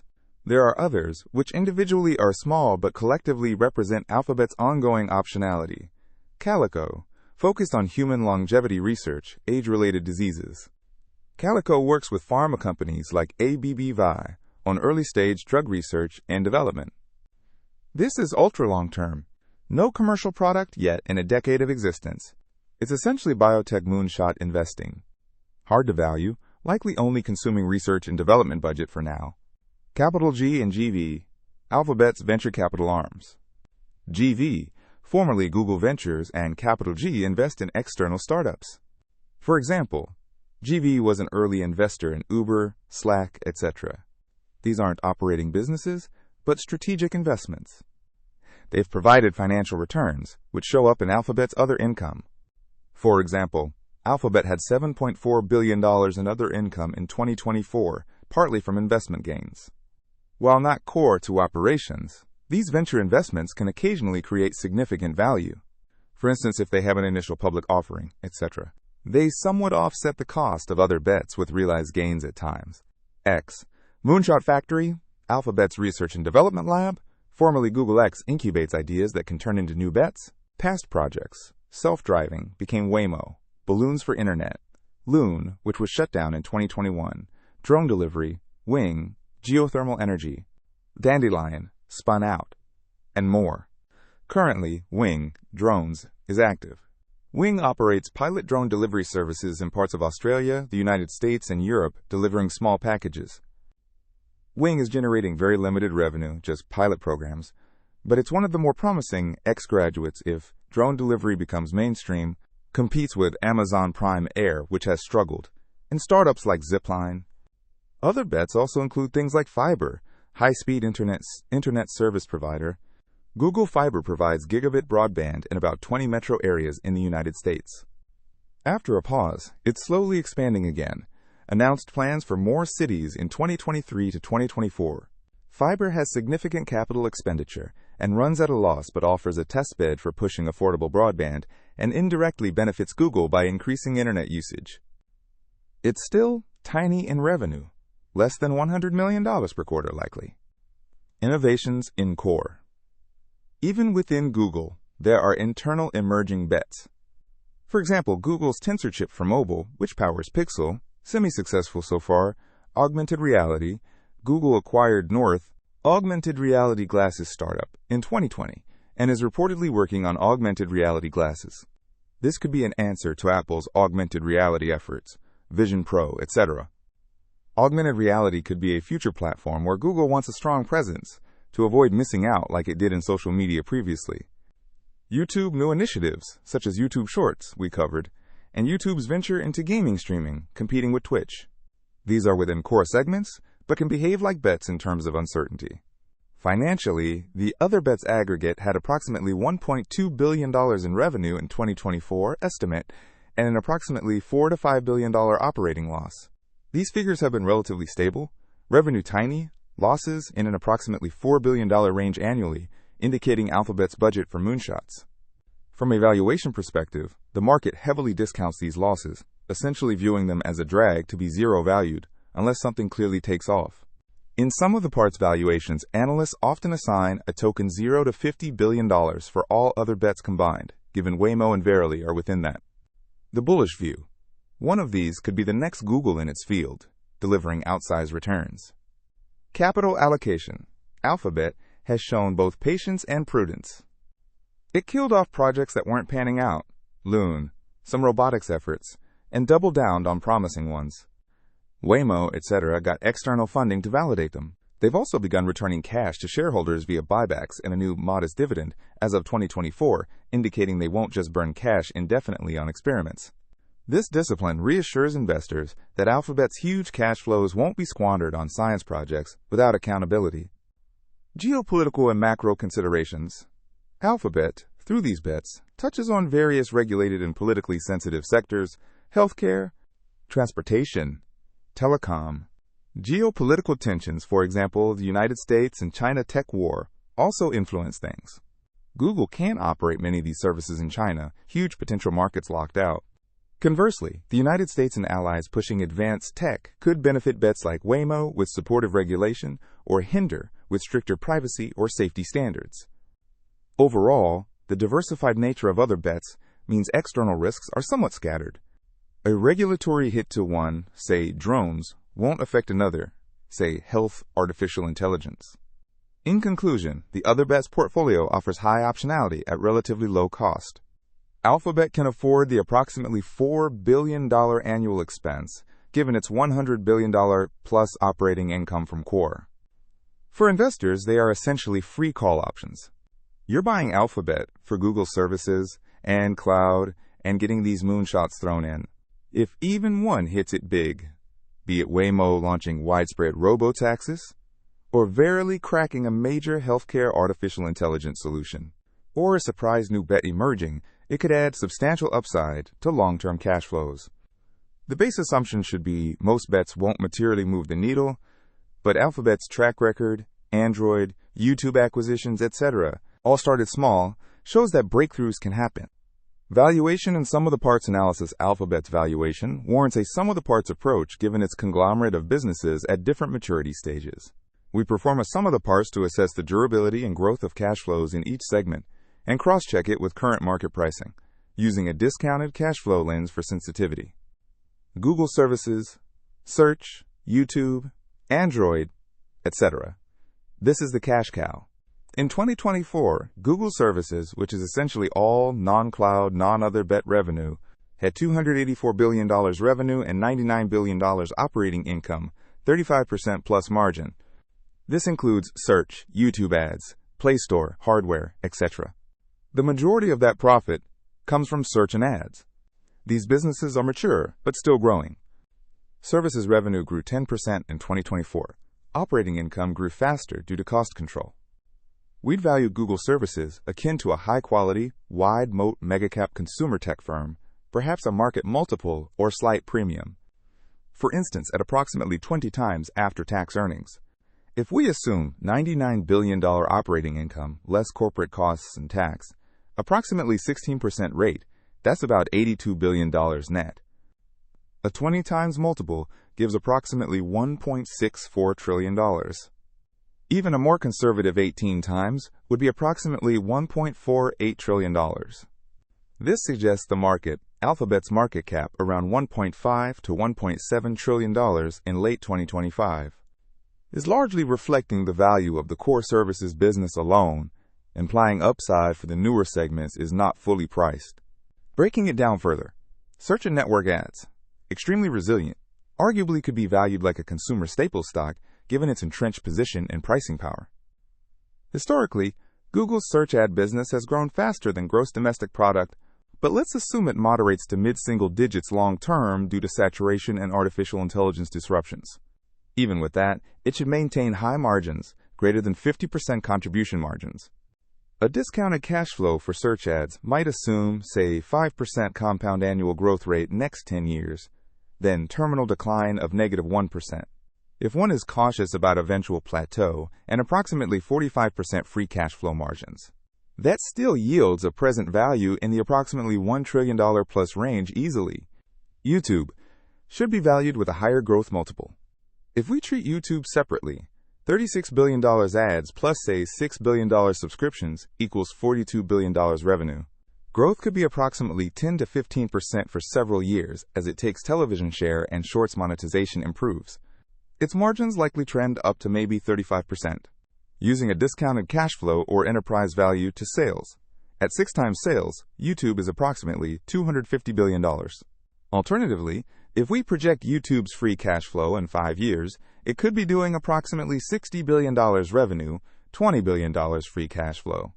A 5% perpetuity would present value that around $300 to $400 billion. Currently, within Alphabet, it likely isn't being fully credited. Essentially, it's part of that core $1.6 trillion we allocated above. Some analysts, like a recent sum of the parts by Blackledge, noted search is approximately 60% of Alphabet's value and YouTube approximately 15%. That aligns with our numbers. 60% of $1.7 trillion is approximately $1.0 trillion search. 15% is approximately $255 billion YouTube. Android, Play, hardware. The remaining approximately 10 to 15% of service value, maybe $150 to $200 billion, we attribute to Android, Play, and hardware.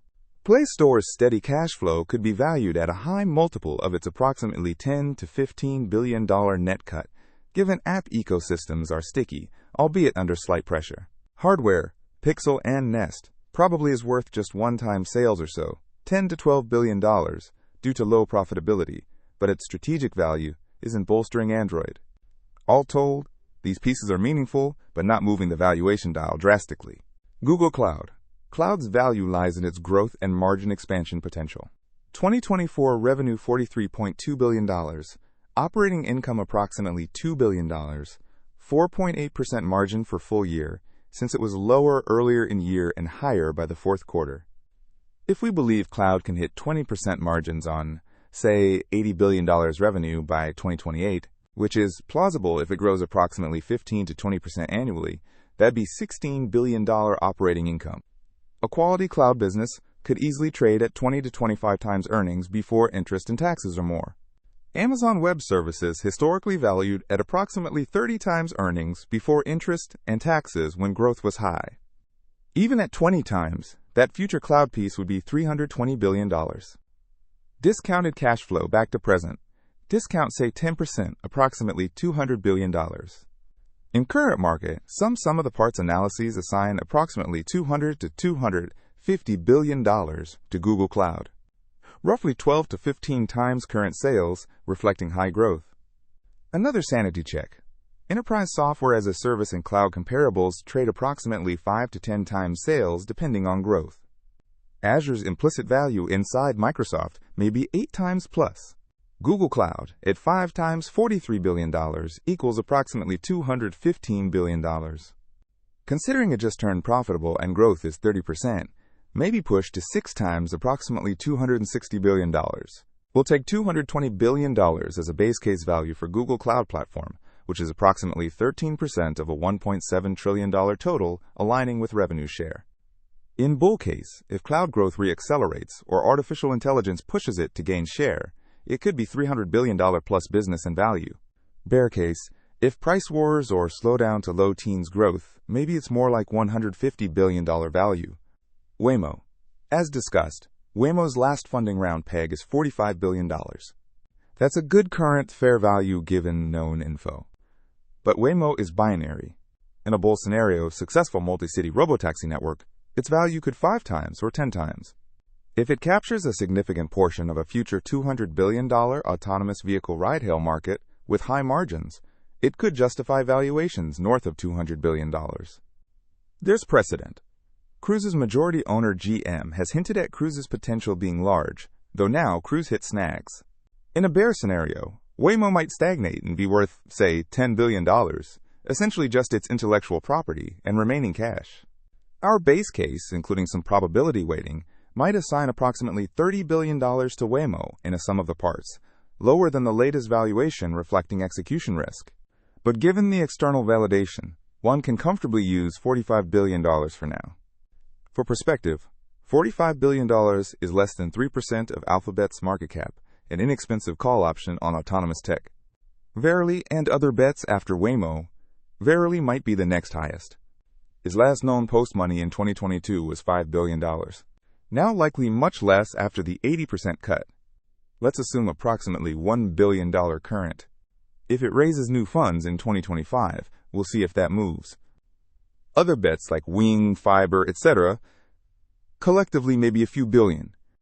For some of the parts, one might lump all non-Waymo other bets at $5 billion, essentially acknowledging their spend, but not attributing big value until proof.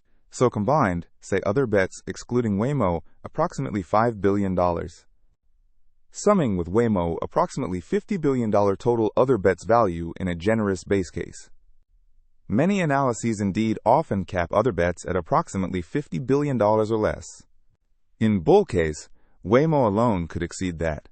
Adding up base case parts, Google services, core ads, YouTube, etc., approximately $1.5 to $1.6 trillion. Cloud approximately $220 billion. Other bets approximately $50 billion. Gross value approximately $1.77 to $1.87 trillion.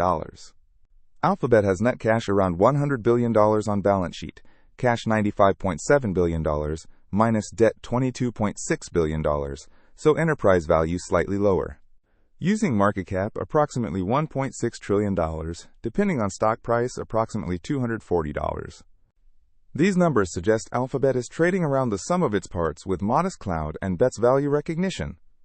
In other words, the market may be effectively pricing core Google at a reasonable multiple and giving partial credit to cloud and minimal to bets. Bull scenario valuation. If we flex assumptions, core advertising holds up better than expected.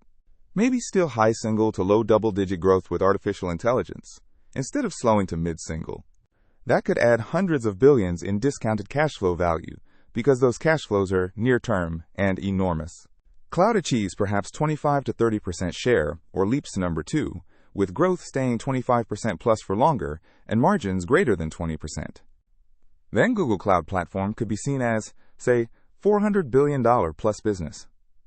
Waymo commercial rollout in many cities by 2030, with analysts starting to model $10 billion plus revenue by early 2030s. Could push Waymo's perceived value north of $100 billion in a few years. Sum all that, Alphabet could justify well over $2 trillion market cap, potentially $2.5 trillion, in a really optimistic case. Given current approximately $1.5 trillion, that's significant upside. Stock could roughly double over 5 to 7 years in bull case, which aligns with, say, low teens annual return plus multiple expansion for growth visibility. Bear scenario valuation. Key downsides. If artificial intelligence and chat erodes search ads significantly, for example, 10% revenue decline in search over a few years, or needing to share more revenue with partners like Samsung to keep defaults, hitting margins, core value could drop. Search is so profitable that any hit has large effect. Even a 10% reduction in search ads' discounted cash flow could wipe approximately $100 billion plus off value. If cloud fails to become very profitable, say it stagnates at low single-digit margins, or growth decelerates sharply due to competition, its valuation might compress to maybe 2 times sales, $80 billion. If other bets continue to bleed with no success, they might be valued near $0, though they also wouldn't drain infinite cash. Alphabet could cut them. Regulatory penalties or breakup. A forced separation of YouTube or Chrome didn't happen in 2025 trial, but hypothetically could introduce inefficiencies. However, the 2025 antitrust ruling went easy. Worst-case regulatory risk now appears more in the form of remedial measures, data sharing, fines than breakups. In a bare sum of the parts, core might compress to maybe $1.0 to $1.2 trillion, lower multiple due to no growth, and slight decline fear. Cloud, say $100 billion, bets approximately $30 billion. Net cash approximately $100 billion. Total perhaps $1.3 to $1.4 trillion. Maybe lower if sentiment is poor. That implies approximately 15% downside from current. Not dramatic given how dominant Google's core is. It provides a margin of safety. Discounted cash flow crosscheck.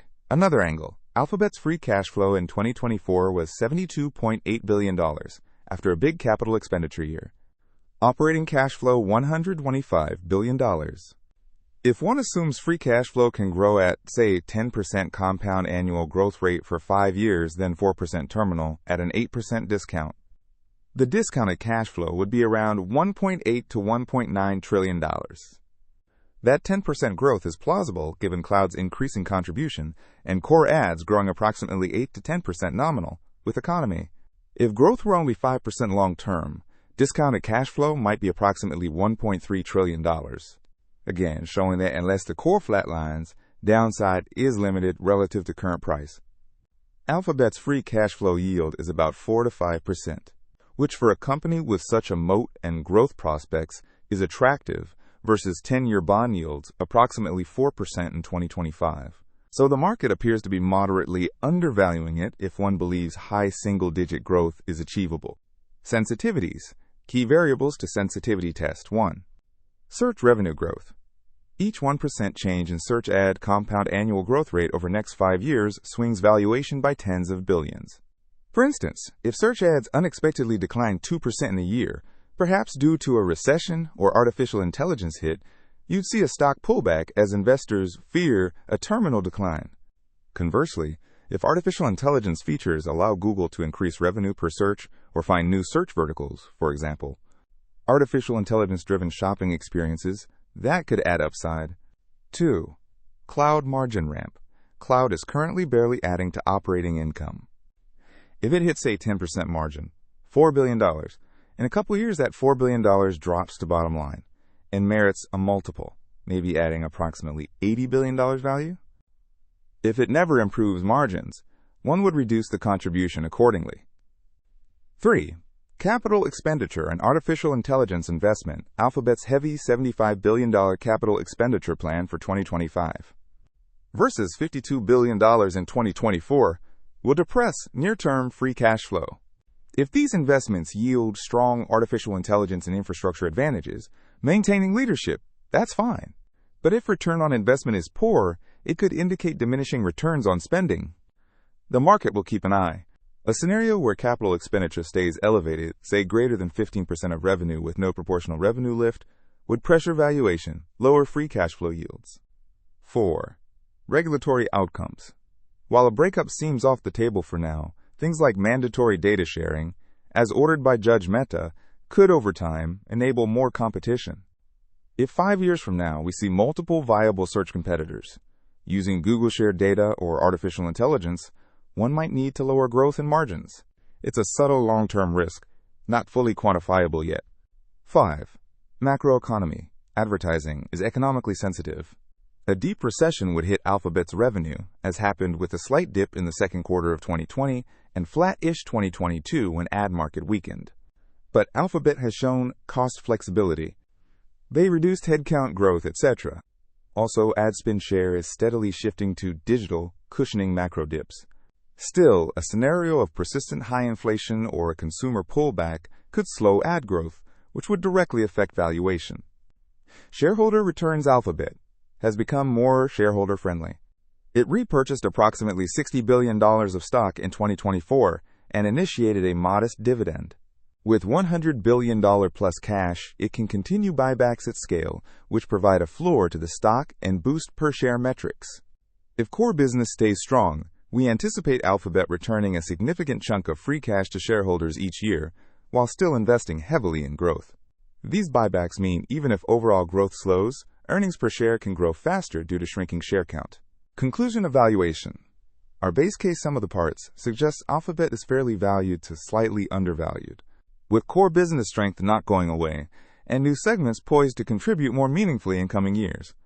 The stock's long-term appreciation will likely track earnings growth, which we estimate in the low double digits, high single-digit revenue growth, plus some margin expansion and buybacks. That is an attractive profile for a company of this scale and quality. In both scenarios, YouTube and cloud outperform and other bets add a new leg of growth. We'd see significant upside beyond current estimates, potential to approach a $2.5 to $3 trillion valuation late in the decade. In bear scenario, even if some ad disruption occurs, Alphabet's diversified portfolio and financial strength and ability to cut costs provide resilience. The stock might tread water but not implode. We also note that Alphabet's conglomerate structure offers hidden resilience. Different segments have different risk drivers. For instance, ad business might slow in recession, but cloud might keep growing as companies digitize to cut costs. This diversification plus a fortress balance sheet makes the long-term cash flows quite durable. After all, Alphabet generated $100 billion in net income in 2024. Few companies in history have that earning power. With prudent management, they can sustain or even grow that figure despite competitive and economic headwinds. Investors should monitor artificial intelligence adoption metrics. Is Google monetizing artificial intelligence or losing share? Quarterly cloud margin improvements. Any sign of search market share shift? For example, if Apple does something drastic around defaults in the 2026 contract renewal and progress of bets like Waymo, milestones such as expanding to New York City or getting approval in more states, these will inform whether our bull or bear scenarios are playing out. In summary, Alphabet's long-term story is one of a dominant core business throwing off robust cash that funds growth in adjacent arenas, cloud, artificial intelligence, devices, and moonshots. That core provides a solid floor value, while the newer ventures and innovation provide upside optionality. A sum of the parts and discounted cash flow analysis reinforce that Alphabet's future cash flows appear well supported and likely to grow, making it a compelling investment for a long-term horizon, with the potential for significant value creation if even a few of its ambitious bets pay off. Reference links: 11112 global ad revenue to top $1 trillion. Dominated by Google and Meta. https://martech.org/global-ad-revenue-to-top-1-trillion-dominated-by-Google-and-Meta/2317770. Google keeps Chrome and Apple deal but must share data in big antitrust ruling. https://sustainability/boards-policy-regulation/Google- keeps-chrome-apple-deal-must-share-data-big-09-02/451. GeoOrg. Stock price today. Chart and fundamental analysis. https://valuesense.io/ticker/goog. 621 Amazon Web Services versus Azure versus Google Cloud in 2025. https://www.mgt-commerce.com/blog/amazon-web-services-web-cloud/edgar/archives Google Exhibit 991. Funding, growth, coverage, fleet size, and more. https://www.thedriverless-digest.com/p/waymo-stats-2025-funding-growth-coverage. 1020 Alphabet raked in $350 billion in revenue in 2024. Voronoi https://technology/alphabet-rate-n-350-rate demandsage.com/iPhone-VS 2025 market share and revenue. https://www.demandsage.com/google-ads-statistics/19 YouTube fourth quarter 2024 results. Record $10.47 billion in ad revenue. https://variety.com/2025/earnings-record-revenue-record-ad-revenue-record-ad-revenue-123629677/22 Cloud market share first quarter 2025. Amazon Web Services dips. Microsoft and Google. https://www.crn.com/news/cloud/2025-Q1-2025-AWS-growth 26 GPU and TPU comparative analysis report by ByteBridge. Medium httpu-and-TPU-and-TPU- comparative 0D2A27. Google TPU version 6. 4 times better artificial intelligence performance per dollar guide. https://intro.com/blog/google-tpu-v60-vs-gpu-4x-better-ai-performance-per-dollar-guide 35 TD Cowen maintains Alphabet buy rating. $195 price target. https://www.investing.com/news/analyst-ratings/TD-Cowen maintains-Alphabet-buy-rating 195-93CH-406-008-036 373839. Alphabet's Verily seeks fresh investment with BusinessInsider.com/Alphabet-Verily-seeks-fresh-investment-with refocus on artificial intelligence in 2025. Business Insider. https skeptical smiley face /www.businessinsider.com/verily-fundraise-2025 AI strategy Google breakup 202-41243 4445-4647 484-95051. Verily's restructuring and strategic shift toward independence. Evaluating the long-term investment potential of Alphabet's life sciences division. https://www.ainvest.com/news/verily-restructuring-strategic-shift-investment-long-term-investment-potential Alphabet-Life-Sciences-Division-2509/56. Global Pixel sales exploded in the first half of 2025. Making Google a top 5 premium smartphone vendor. Phone Arena. https://www.phonearena.com/news/google-top-5-premium-smartphone-vendor H1-2025-Apple-number-1-Samsung-number-2 _ID 173866057. Pixel phones beat an unlikely competitor to retake 4th place in United States 585960.